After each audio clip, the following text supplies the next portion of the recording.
to Mommy and Me Monday. Yami, what do we have in store for them today? Today we have our character phrases still. It's week 11 and we are on safety. So we're going to define it, how is it used in the real world, and use it in a sentence, right? Absolutely. So yes. Safety, exactly. I kind of want to lead the conversation on safety because there's some things that came up in some conversation today that I think is really valuable for us to talk about as safety, right? Or as a team, a tribe. So safety is protecting, it is being in a space that protects you, your physical body, your environment, and I think that's inclusive of your choices, the places that you venture into.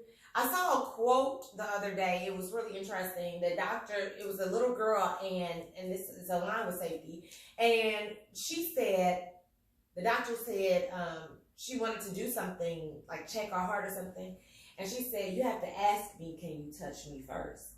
And I thought that was great because she knew that safety, part of practicing safety and advocating for her own care, was to say, my mommy and my daddy, or whoever was raising her, has established that part of my safety is knowing that people shouldn't be touching me. And she was aware of how to create that boundary for herself. Okay. I kind of hit the definition, the example, everything, all in one. So it's just me to my left. So I go second. Safety to me so safety to me means I don't know. I'm gonna come back to that. I don't have a word for it. So in a sentence, you have an example of a sentence? Okay. In a sentence, I safely walked across the street. So if you safely, the teacher in me just has to jump in. I'm sorry. If you're walking across the street safely, then safety is in your actions.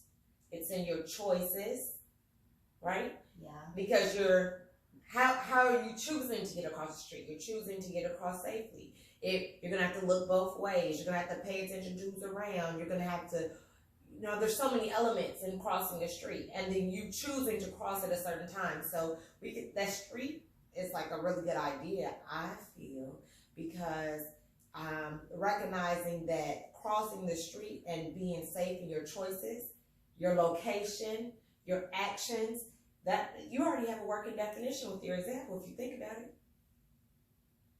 Oh, I get it. So a definition would be knowing what is right for you and will keep you out of trouble. So the sentence defined it, what else?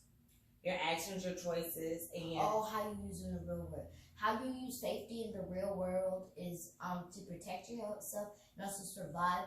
If you I'm rubbing on your mouth. Sorry. If you don't tie your shoes, then you are going to not 100%, but you're going to fall and slip and hurt yourself. But if you make the choice of tying your shoes, then you won't even have the 50% chance of you falling. You'll have 100% not falling. And that's a great example. Can I ask you a question though? Because we know you're elementary school is basically over. You're about to go to junior high. Yeah. So tying shoes are great, but what would be an example of safety for a preteen? How could a preteen practice safety? Someone in your age range. Well, going to people's houses when you actually know the people, and not picking up the phone. And letting your mother know that you're going to go there before you go, asking your mother, can you go there before you get there? We haven't encountered that yet because I haven't gone to it. I don't let you go to people's houses like that, but we know you're getting older, so if you want to visit other people's houses, you need to talk to one of your parents first. And when you're right, you guys say, I'm here. Mom, I'm here. And if you don't say that, your mom's going to go off. But you have to also you need to, like at our age, you need to also, if you don't know the number, don't answer it. Okay, yeah, because there's a lot of people out here up to no good. Cam, what do you have for us? So, a lot of times, when mom, she's like, if you really live close by this junior high, and I think that you'll be fine because it's only like a short walk. But usually, so many teenagers and stuff and freshmen is when they get their phones, they like to be on it a whole lot. So as they're walking across the street, they're on their phones and they don't know what's gonna happen. So for them, I think they should stay off their phones unless it's an emergency or when While they're walking, yeah. Yeah, cause like that's an important thing. Like pay attention. Yeah, even if you have your house is like right by the road, like literally right there, you still don't know what's gonna happen. It can happen in a flash of a boop.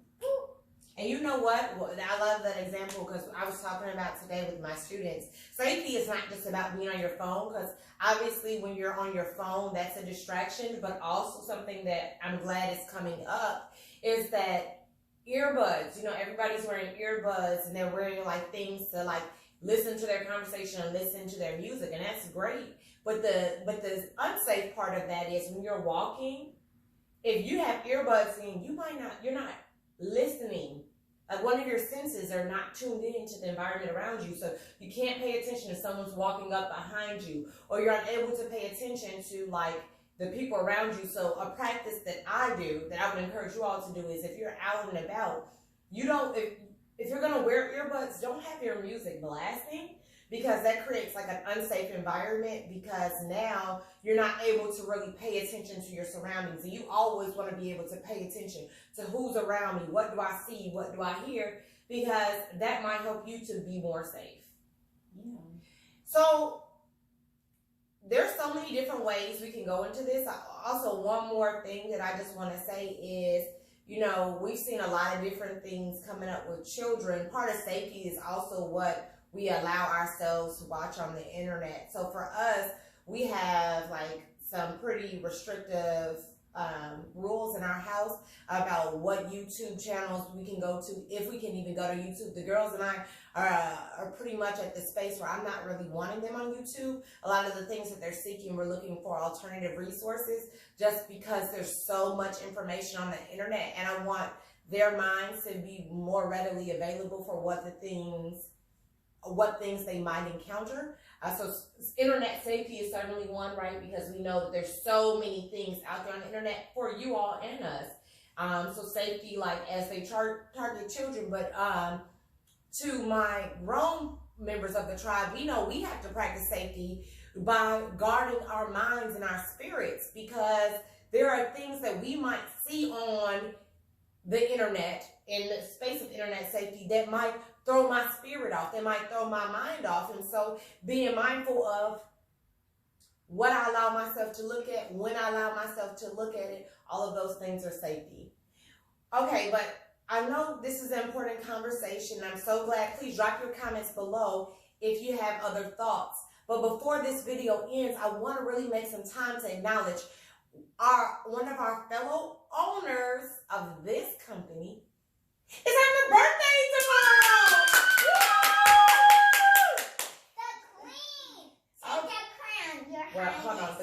The queen crown is already taken, but the princess! The princess! Hey!